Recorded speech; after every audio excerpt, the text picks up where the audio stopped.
Fast am I, and welcome to this edition of Agenda. I'm Ewan Gorn. The Brexit deal could bring the Manx fishing industry the chance to catch more and have more control over management of its waters. That's the hope of many, with more quota to become available in the next 5 years as the EU relinquishes some of its catch. Government is now also in control of licensing vessels from the EU. We speak to DEFA and the Manx Fish Producers Organisation.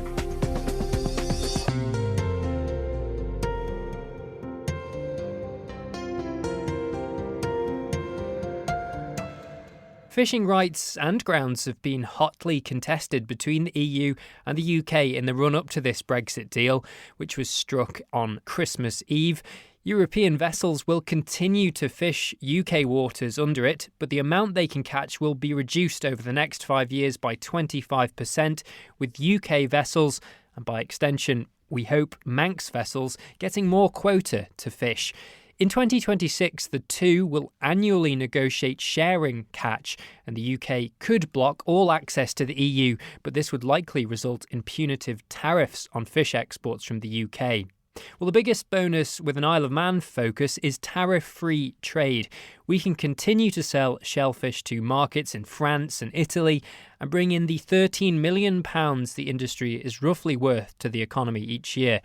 There will be more costs for producers, though, with checks now required with the island's third country status for things like food safety and registration. Also, as a result of the deal, EU boats who want to fish in Manx waters will have to apply for a licence from government, not their home jurisdiction, and they can only get one if they prove they've fished here for 10 days in any of the last 3 years, though it's understood this is only likely to apply to around 10 to 20 EU vessels. Here's what the Chief Minister Howard Quayle had to say about this last week at the Brexit briefing, speaking to the public for the first time since the deal was signed. The EU's ask was that those who had previously fished in our territorial waters could continue to do so.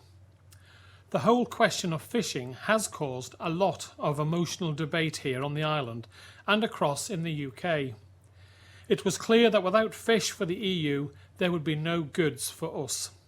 On the deal itself, I got the reaction of David Beard from the Manx Fish Producers Organisation. Well, first of all, I'd like to say that, first of all, it's good that a Brexit deal has been signed, because that means we won't have tariffs unless things change, but we won't have tariffs to start with for sure, which is a real bonus to us. There is a lot of paperwork to complete with the new processes that we have to adhere to get our goods into the EU. Some species more paperwork than others, and there will be delays, no doubt, at the ports for the first few weeks. We're expecting a bit in January. So we're glad that the deal's been signed. As far as the access of EU boats into our waters is concerned, I understand that they have to have fished for a certain amount of days in a reference period, a recent reference period.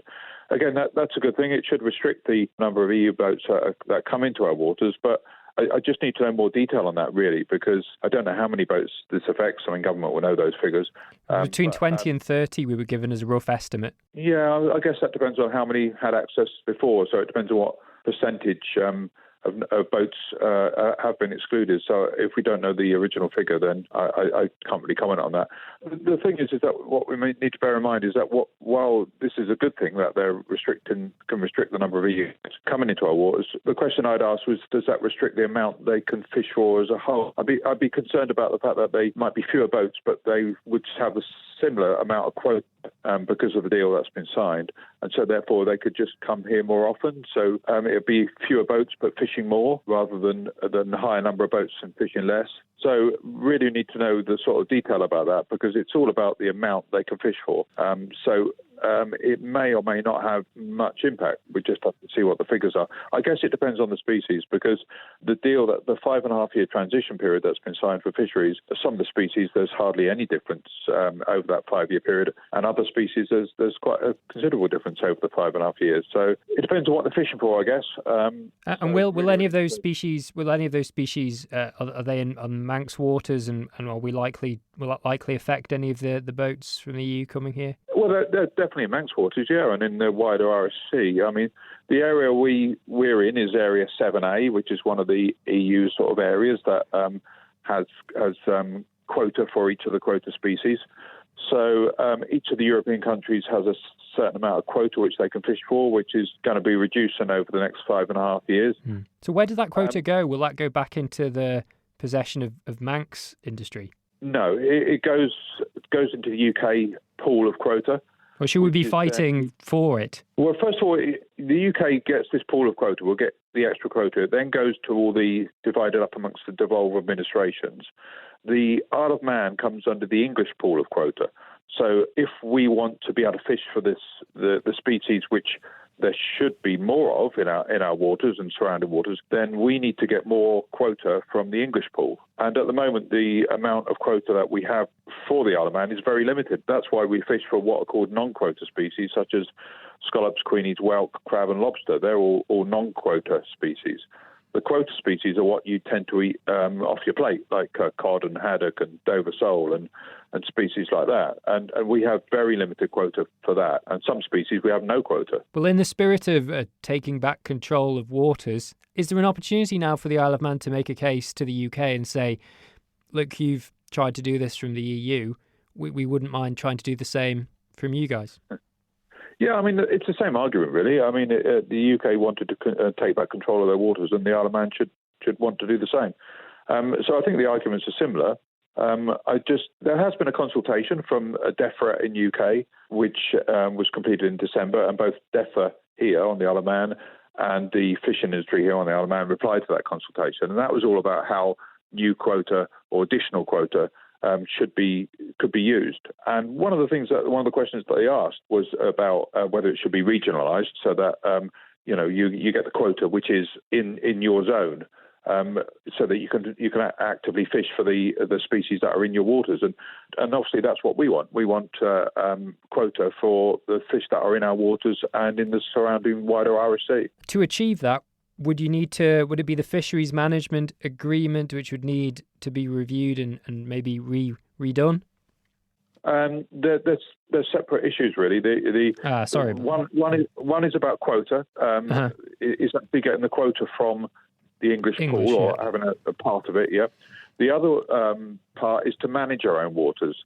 Now, at the moment, there's a fisheries management agreement with the devolved administrations, which allows the 0 to 3 miles, that's from the coastline out to 3 mile, to be managed, and we inform them of any decisions and changes we make.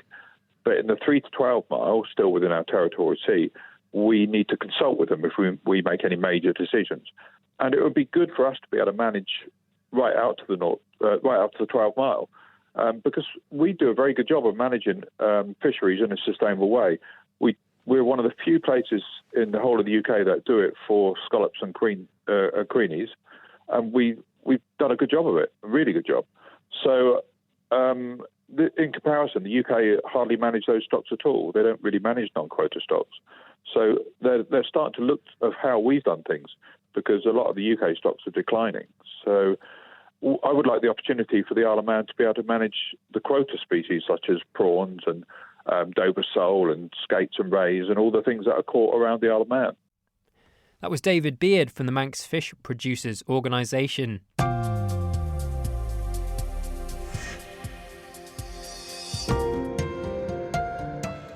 You're listening to Agenda on Manx Radio. As a result of this Brexit deal, the government will now have extra control over licensing and has crucially avoided tariffs. I got the reaction of the Department for Environment, Food and Agriculture Minister Geoffrey Boot to this agreement. Well, it's been a long road and a fairly torturous and uncertain period of negotiation, and I'm pleased to say that we have now got a deal of which we're part of. We were never in the EU, but Protocol 3 and a lot of other things around the London Convention which predated the EU determined access to our waters. You asked a very open question there. Are we in a better position? Yes, I think we really are in a better position than we were.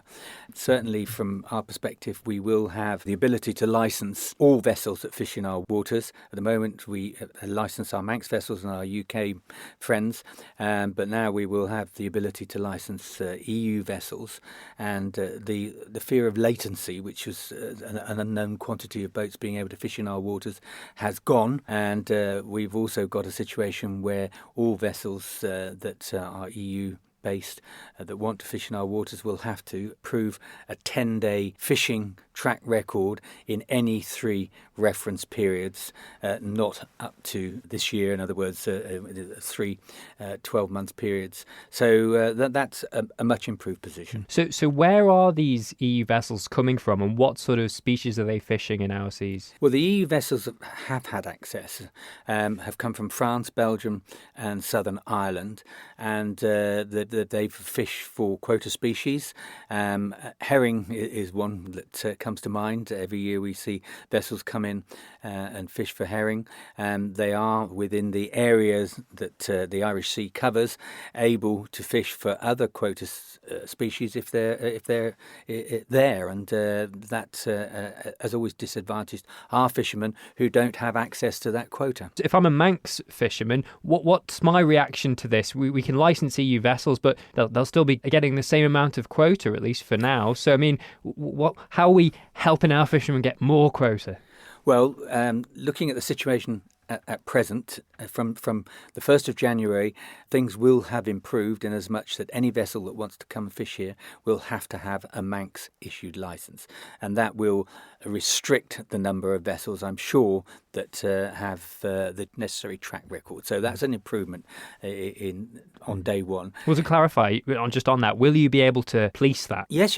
Most vessels, the larger vessels particularly, we are able to track them on vessel monitoring systems, and they will have to prove that they have been in our waters.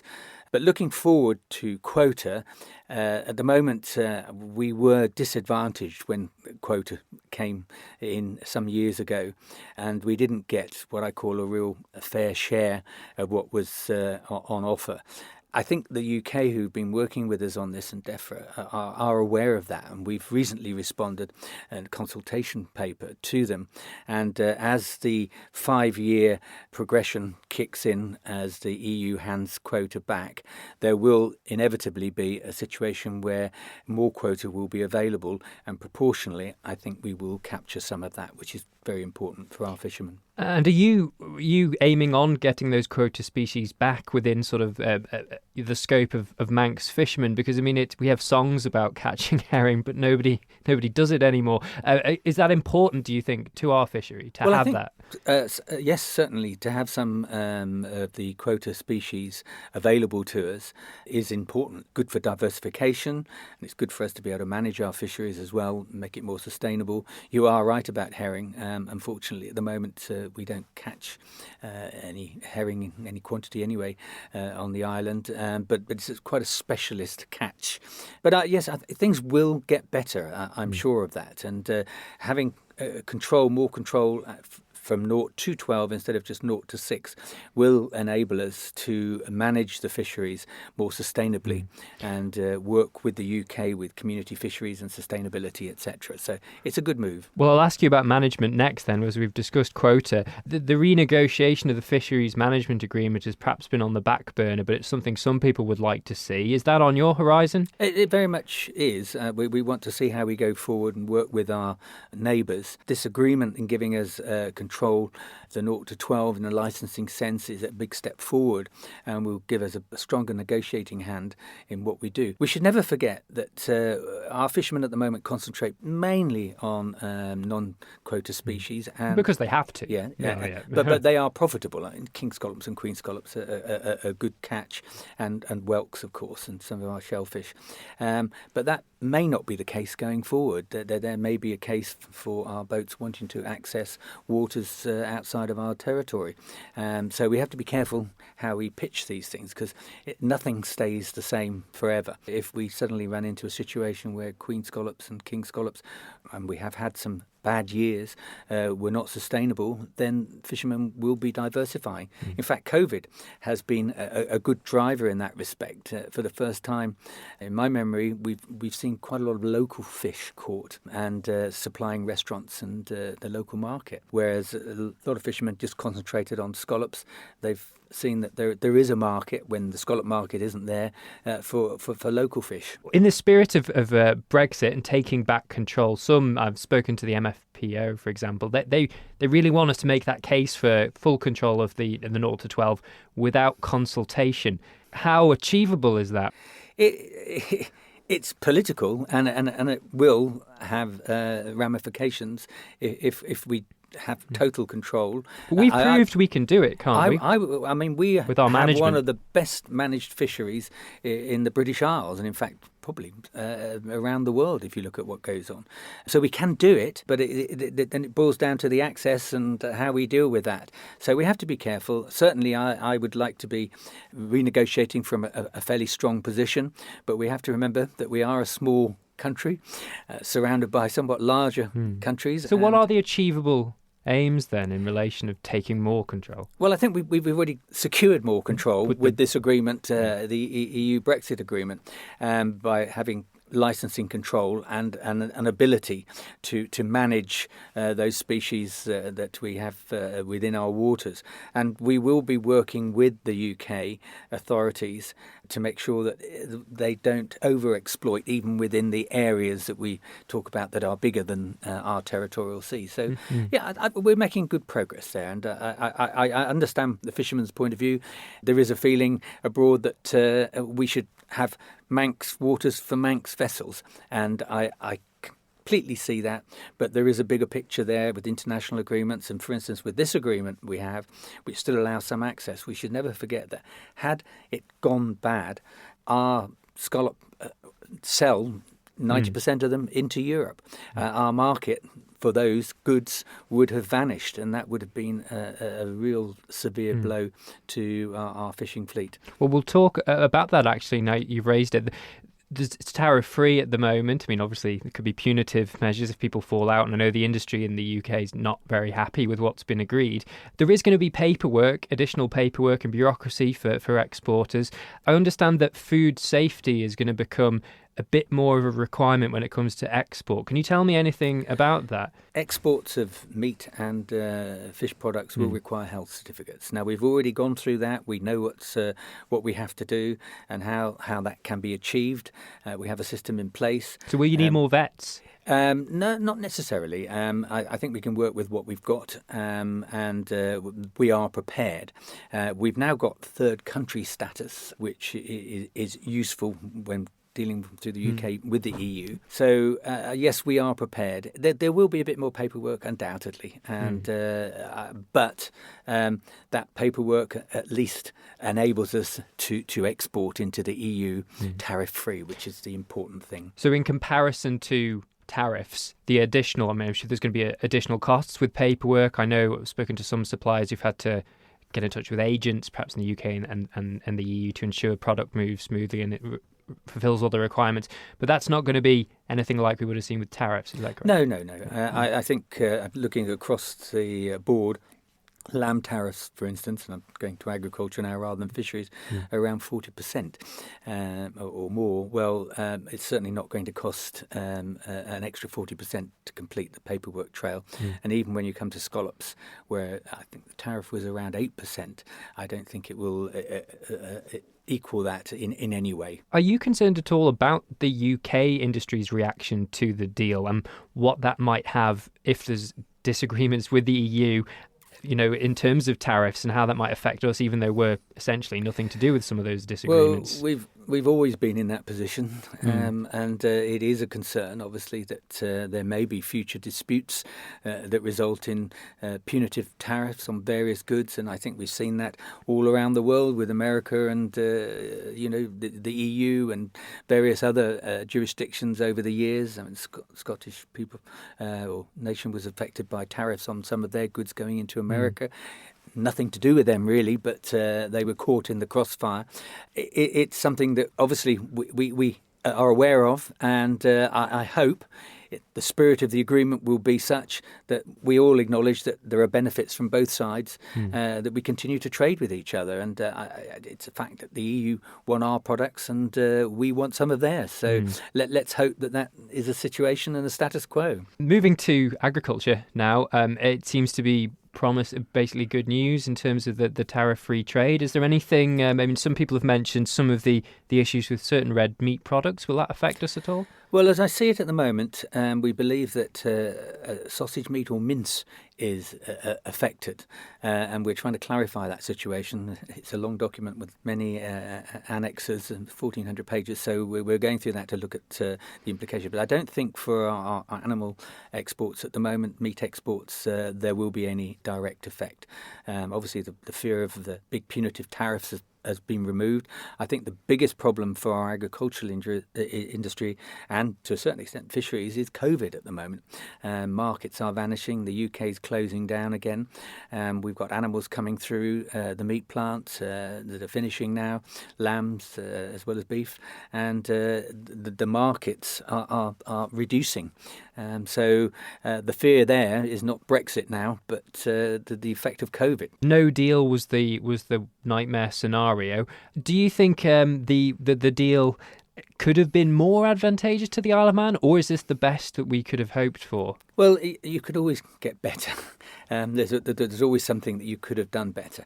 But the reality is, if you look at the scenarios that we modelled and looked at, if there'd been no deal, it would have been a catastrophe, really, in terms of our meat production and fisheries. Markets would have vanished overnight, prices would have fallen.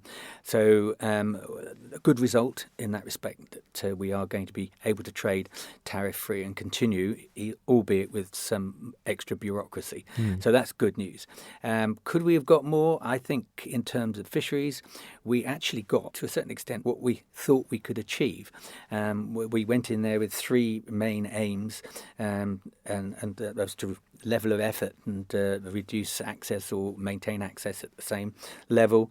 And we wanted a modern champion of sustainability in terms of our fisheries management, and we've sort of achieved that. And the Isle of Man would be responsible for its own licensing, and we've got that. Now, yes, we might have got more and we've got total control of 0 to 12, but it was never going to happen.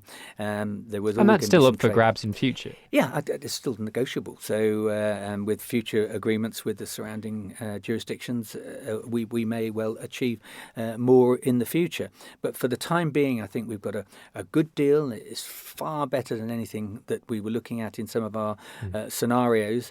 We've got better than the status quo. So I'm quite pleased that we are where we are.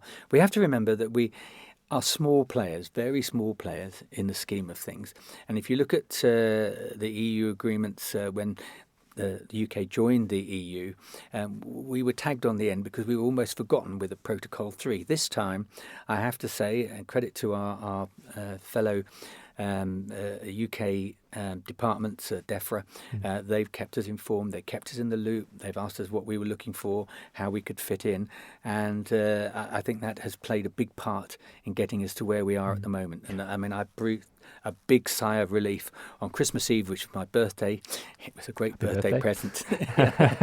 Well, just finally, does the lobbying stop? Because it's been described as a skinny latte deal by our chief minister, but there's going to be a partnership council. There's going to be, more than 10 trade committees between the UK and the EU, with lots of nitty gritty still to be fleshed out. Does the Isle of Man's lobbying have to continue through that? Yeah, it will have to, yes. I mean, we've got to keep making sure that our interests are represented whenever there's any form of negotiation taking place. I would use one of those analogies, this is not the end, it's not even the beginning of the end. It's the beginning. And as with all these agreements, they will evolve over a period of time and there will be further negotiation. You alluded to, let's hope they don't fall out and we end up with punitive tariffs on something going forward. And I suspect both sides would not like to see that happen. But I think our interests have been well represented and listened to. And going forward, we will ensure that continues to be the case. And we have a good reputation in our fisheries management, and I think we are respected in that field. So we're a useful source of information, and we're not asking for things that are unrealistic. DEFRA Minister Geoffrey Boot. That's all from this edition of Agenda. We'll be back with more next week. In the meantime, you can catch this one again as a podcast on the Manx Radio website or through Spotify. But for now, Guramayu and Slen you.